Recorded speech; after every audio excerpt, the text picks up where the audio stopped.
I always feel so funny doing this when you're sitting right there. Yeah. Yeah. I'll call you back because I'll need your help. No. Get rid of me, I'm never back.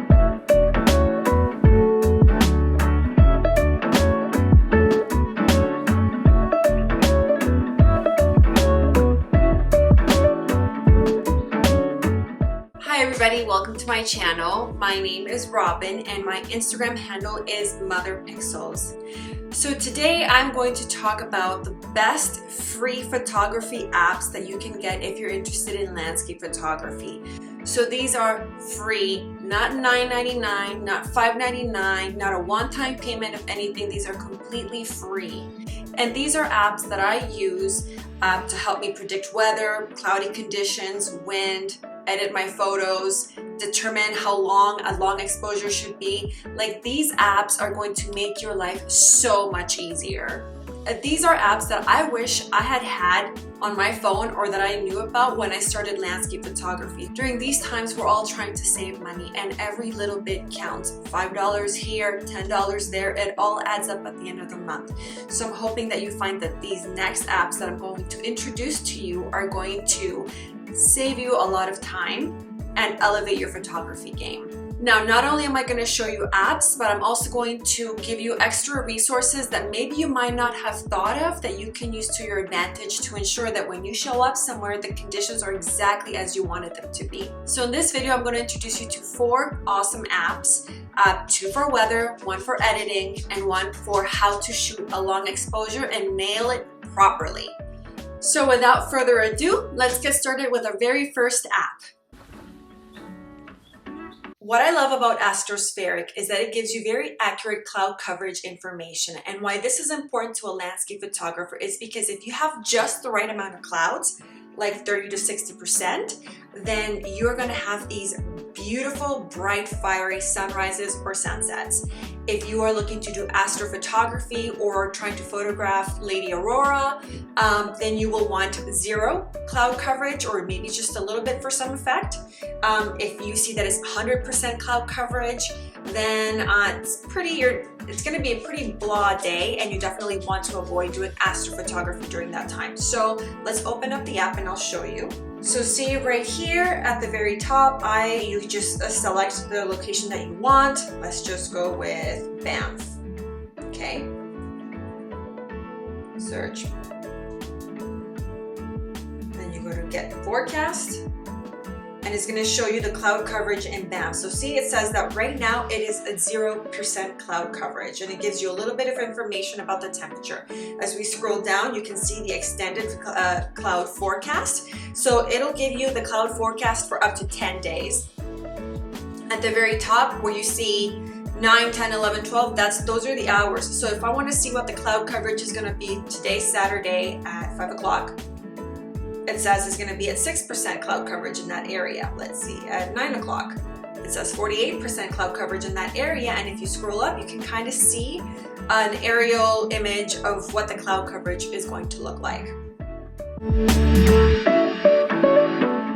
The next app I want to talk about is Windy. So I use this if I'm out chasing reflections. So we'll open up Windy and I'll walk you through it. So there's nothing that I love more than finding a perfect reflection, out in the mountains, and it's just perfect. It looks like a mirror. If you were to flip it upside down, you wouldn't be able to tell which one is the water and which one is the sky. Those are the kind of reflections that I look for. And this app, it is super reliable. If you don't want to download the app, you can also go on the website, windy.com, and you'll get the same information. But I have it on my phone. So see, you go again on the top left-hand corner on the search right there, and I'm going to go click on Canmore again as an example. Okay, so see, it pulls up the wind speeds. So you have the wind and you have the wind gusts at the very bottom, and that is what you need to be paying attention to. So when the base wind is 4 and then the wind gusts are 34, 29, then it's pretty windy. And then if I keep scrolling, let's say I want to go out on Saturday, now the wind gusts, you see how it's turning orange? you're not going to get any kind of reflection. So it says that the wind speeds are 5 resting, and then the wind gusts are 27, 30, 32. You're not going to get any kind of reflections with that kind of wind speed. So let's just keep scrolling till I find a good day or a good time. Oh my God. Okay, let's go to Wednesday. Okay, all the way to Wednesday.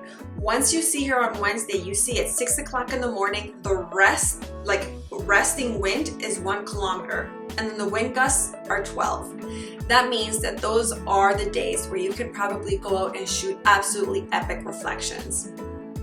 So I just quickly scroll, and if I see any red or any orange or any yellow, then I know it's not good.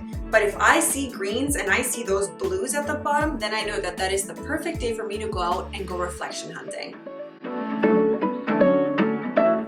So this next app is Snapseed, and this is an editing app. It's a really great editing app. It already has presets, or you can have like really specific edits that you want to do. It has really cool effects that I'll quickly walk you through.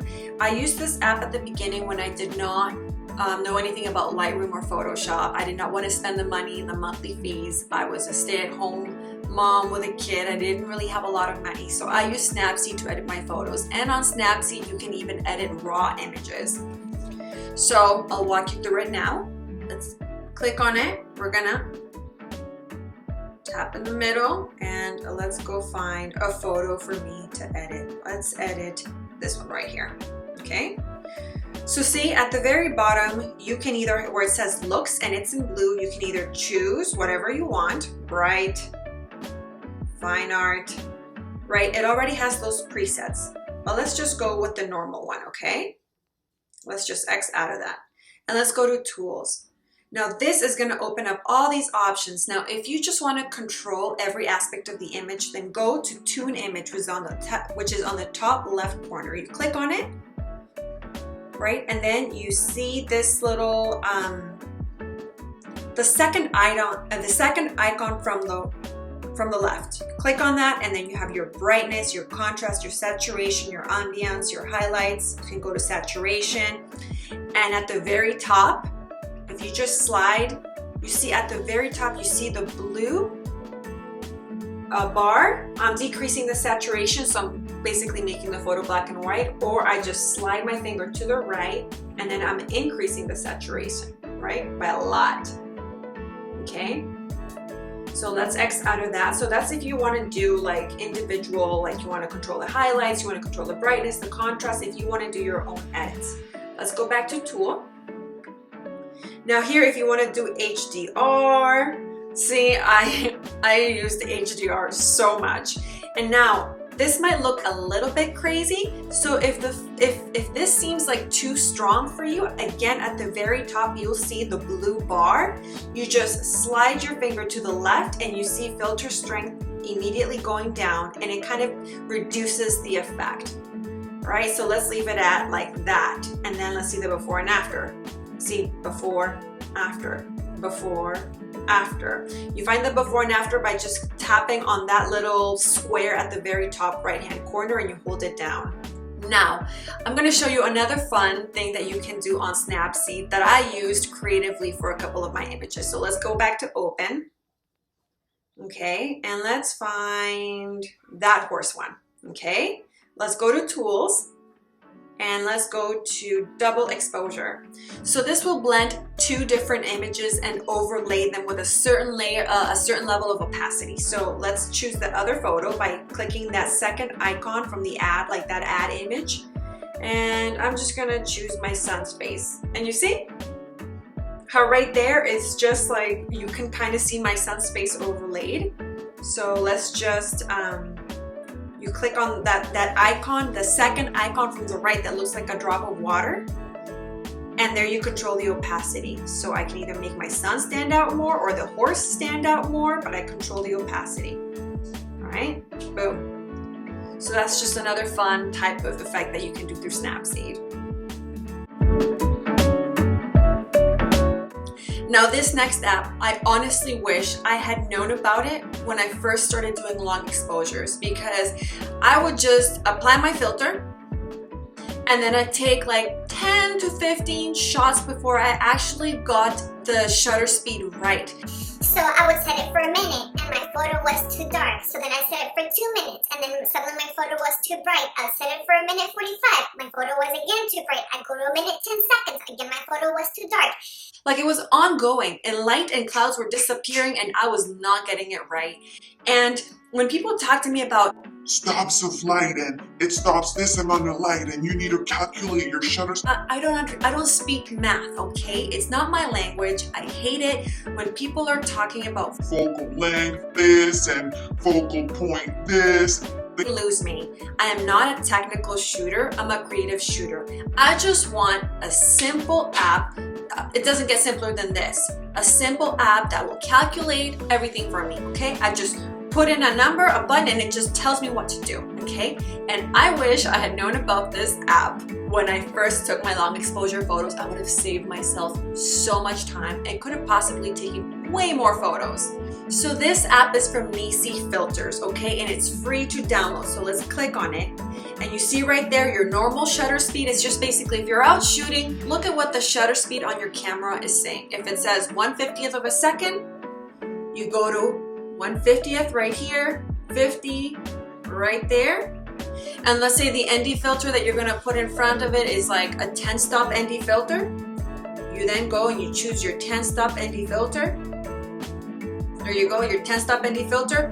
At the bottom there, it says 20 seconds. That's how long you need to set up your shutter speed for, 20 seconds. So if without the filter, you're just out taking pictures, your shutter speed was at 1/50th of a second and you're gonna put a 10-stop ND filter in front of your lens, then your shutter speed should be 20 seconds. But I'm not just gonna tell you about this. I'm going to actually show it to you in action. I always feel weird doing this. Anyways, I'm back again, and so here I have my scene, nothing fancy, but here are my settings. I'm just gonna record these for you right here. And so see, for properly exposed scene, right now it's like 1/30th of a second, f/18 and ISO 0.7. So I'm just gonna take this number right here, the 1/30th of a second, and I'm going to input it into my app.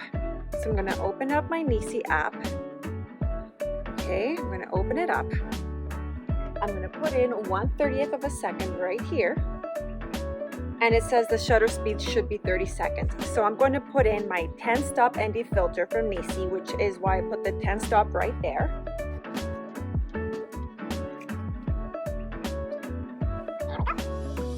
I'm going to make my shutter speed 30 seconds.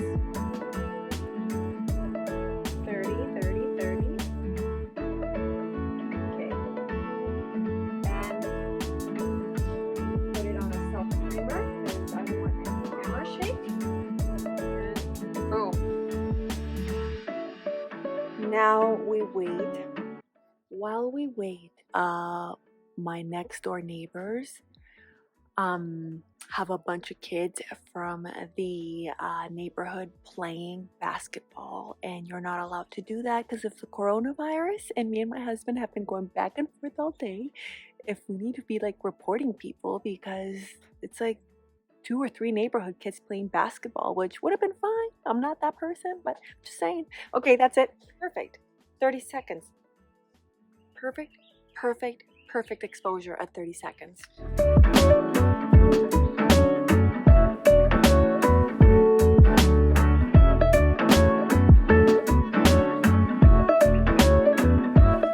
Well, while I have you out here, it's really nice out, so I'm just going to give you 2 additional resources that might seem obvious to some of you, but might not be that obvious. I mean, I forget about them every once in a while, so this is going to be just a nice little reminder.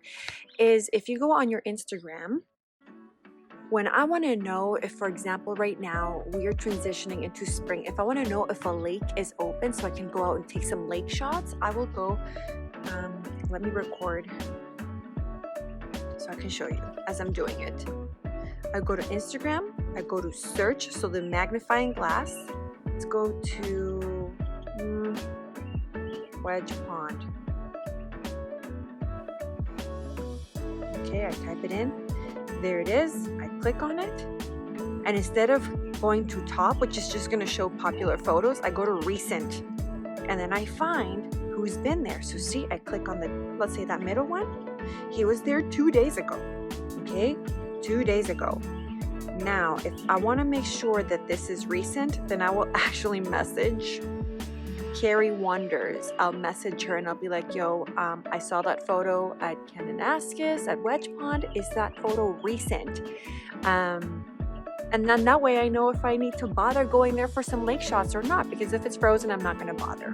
Now, another tip that I recommend is if you're going to a place like Banff or somewhere really popular, typically they have webcams that stream 24/7. So if I'm not sure about going somewhere, maybe I think it's going to be crappy or the weather's not going to be good, then I'll go check out their webcams. So I'll show you, for example. Again, just go, I'll just say Banff webcam.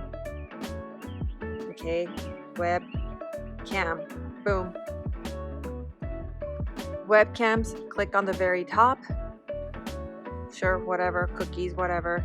And here's all the different webcams. Mount Norquay, I can click on it, view webcam, it takes me right to it. Stream live, and there I can actually see what it's looking like, right? And so there, that's what it looks like right now. Okay.